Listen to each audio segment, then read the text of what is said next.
आज नौजवान बेरोजगारी का दम झेल रहा है। जब से भाजपा सरकार आई, नौजवानों को सरकारी नौकरियां मिलना बंद हो गई। महंगाई आसमान पर है और महंगाई से आम जनता की कमर टूटी। किसानों को लाभकारी मूल्य देने का वादा करने वाली भाजपा सरकार आज तक तो लाभकारी मूल्य नहीं दिला पाई।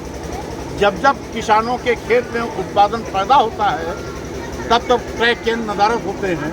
बिचौलियों के माध्यम से किसानों को अपना उत्पाद बेचना पड़ता है। जीएसटी का जिस तरीके से दुरुपयोग हुआ, छोटे मध्यम वर्ग के व्यापारियों को धन उगाही का माध्यम बना दिया गया, उससे व्यापारी भी आज अपने को ठगा महसूस कर रहा है। छुट्टा जानवरों का कहर अलग से जनता पर टूट रहा है।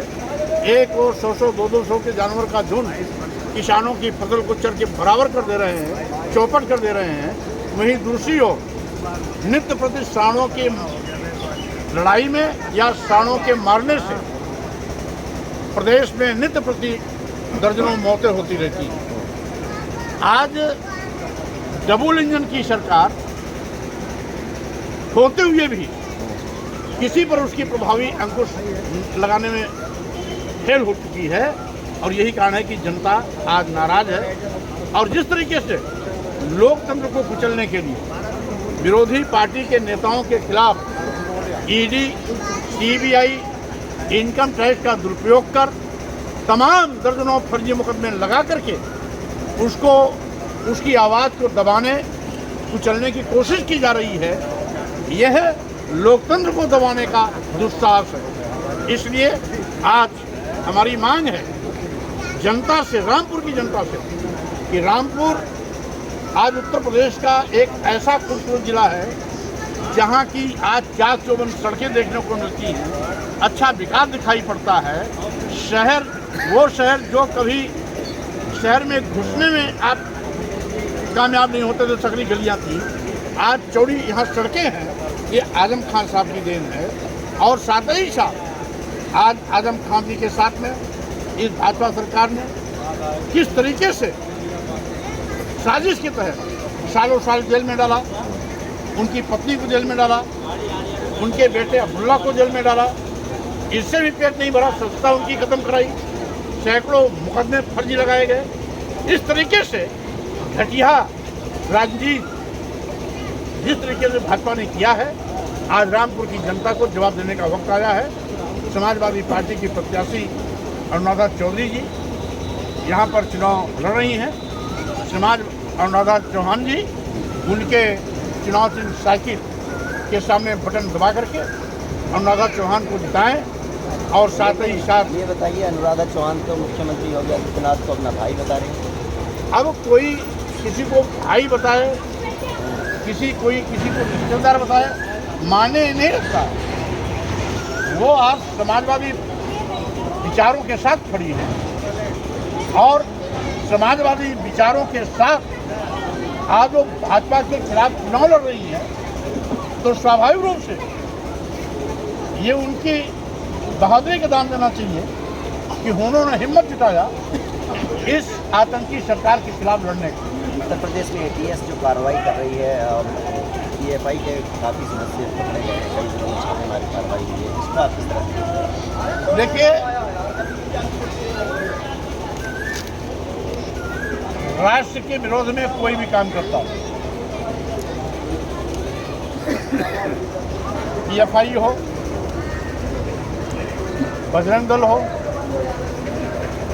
तमाम ऐसे संगठन जो भारतीय जनता पार्टी की इज्जत मनाते रहते हैं, ये भी वही काम करते हैं। समाज को आपस में लड़ाते हैं, हिंदू मुसलमानों को लड़ाते हैं, हिंदू मुसलमानों को बंटवाते हैं, हिंदू मुस्लिम भाईचारा का कत्लेआम करते हैं, ये भी तो वही पाप कर रहे हैं। और बजरंग दल पीएफआई की तरह है। स्वाभाविक रूप से इन सब का चरित्र एक ही है। और अगर ईमानदारी से काम कर रहे हैं तो तमाम ऐसे भारतीय जनता पार्टी के सहयोगी संगठन, जिसमें बजरंग दल भी शामिल है, और साथ ही साथ आरएसएस का भी वही चेहरा है, तो क्या इन सबको बजरंग दल पे कार्रवाई चाहिए? इन सबको इनके खिलाफ कार्रवाई करनी चाहिए। बजरंग दल और आरएसएस पे कार्रवाई होनी चाहिए। जो भी समाज को तोड़ता है, समाज में गुंडागर्दी करता है, कानून को अपने हाथ में लेता है, जाति धर्म के नाम पर मारपीट करता है, उसके सबके खिलाफ कार्रवाई होनी चाहिए। लेकिन वो तो आप पे कार्रवाई की बात करते हैं, कहते हैं कि रामचरितमानस पर टिप्पणी करके आपने जो है समाज में, उनको संविधान का ज्ञान ही नहीं है, अकल के पैदल हैं, इसीलिए संविधान विरोधी बात करते हैं। अच्छा, जो जंतर मंतर पर पहलवान बैठे हुए हैं धरने पे और मांग है उनकी कि कार्रवाई हो, उसको लेकर के आप क्या मानते हैं? आप तो किसानों की खाप पंचायत, देखिए, कुल मिलाकर के जंतर मंतर पर जो हमारे देश की एथलीट जिन्होंने ओलंपिक में गोल्ड पदक जीता, विश्व स्तरीय अन्य खेलों में भी गोल्ड जीता, सिल्वर जीता, कांस्य पदक जीता, वो केवल किसी एक की बेटी नहीं है, वो हमारे देश की बेटी है, जिन्होंने हमारे भारत का नाम पूरी दुनिया में रोशन किया। और अगर वो न्याय की गुहार कर रही हैं, 6 महीने हो गए, एफआईआर नहीं लिखी गई। एफआईआर तब लिखी गई जब माननीय सर्वोच्च न्यायालय ने दखल दिया, माननीय सर्वोच्च न्यायालय ने इंगित किया, तब जाकर के एफआईआर लिखी जाती। तो स्वाभाविक रूप से कोई अपना दर्द और पीड़ा किससे कहेगा? सरकार से कहेगा, पुलिस प्रशासन से कहेगा, एफआईआर लिखाएगा तभी जांच होगी। एफआईआर तक नहीं लिखी गई, जांच होना तो बहुत दूर की बात। मांग कर रही है ना। स्वाभाविक रूप से अगर हमारे देश की बेटियों ने किसी पर अश्लील हरकत करने का आरोप लगाया है तो जांच का विषय जांच होना चाहिए। जांच से सरकार क्यों कतरा रही है? 6 महीने से धरने पर बैठने की आवश्यकता क्यों हुई? इसका मतलब है कहीं ना कहीं